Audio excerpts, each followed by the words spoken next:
يا أهلا يا أهلا، بسوي لكم حلا. أبيكم كلكم اليوم تروحون الحين وتقومون وتسوونه وتصلحونه وتجهزون قهوتكم. جهزوا القهوة على ما نصلح الحلا. مرة سهل سهل سهل وما ينشبع منه ولا ينمل منه. صدقوني بتصلحون لكم كذا حافظة، واللي عندها دوام بكرة بتاخذه معاها الدوام. وجهزي مكسراتك، جهزي اللي ودك. مكوناته مرة سهلة، بنشوفها مع بعض أحسن وأنا أشتغل. بسكوت المالح هذا بنات اطحنوه طحن خشن او طحن بودرة براحتك.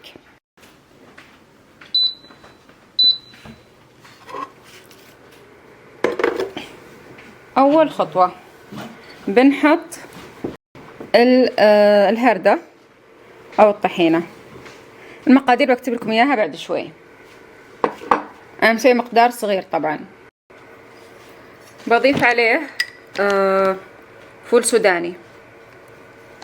اللي عنده حساسية من الفول السوداني شكوى لله لا تسويها، لأن الوصفة لذتها كذا. تخلطين هذول المكونين مع بعض.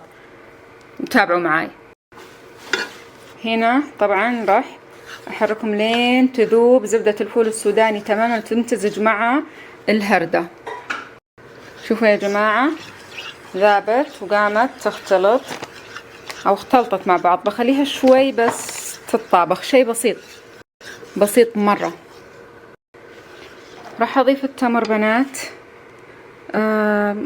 هذا كوب تمر، بس تمر خلاص. وبقول لكم مش بحط عليه، بس خلني أخلط أول شيء كذا شيء بسيط وأقول لكم مش بحط عليه. زدت التمر يا جماعة لأني حسيته كان قليل. طيب إيش اللي راح أسويه؟ كان قليل على كميتي، يعني على الكمية اللي أنا حطيتها. حطيت تقريبا حول كاسين، كاس ونص يعني.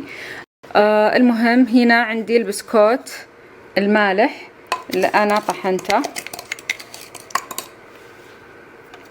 وعندي هنا سمسم.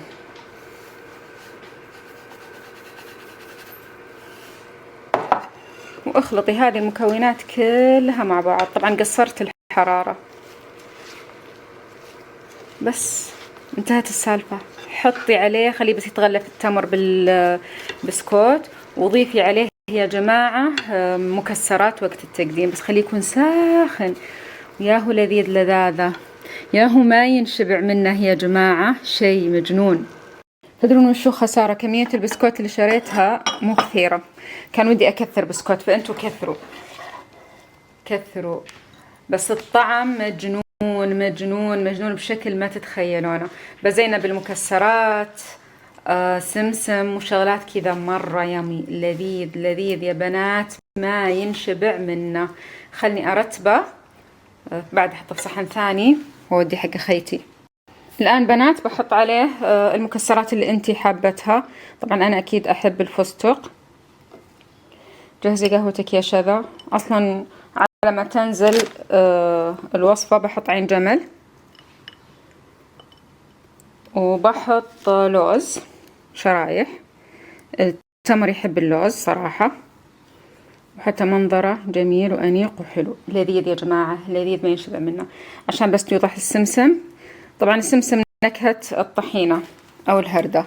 وبس عليكم بالعافية، جهزوا قهوتكم. القهوة خلصت،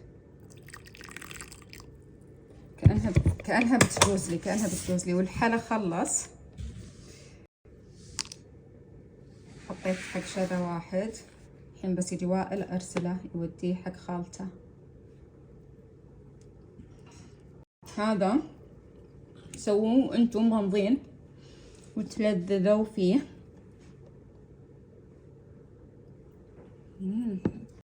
كل شي يمي، كل شي على ذوقي. مش طبيعي مش طبيعي يا جماعة. عاد المفروض احنا نتقهوى بعد الغداء. انا الان حطيتها قاعدة اكله قبل الغداء، بس عندي زي هذه الكمية واحد ثاني. يعني الكمية اللي سويتها سويت لي 3 صحون قد هذا.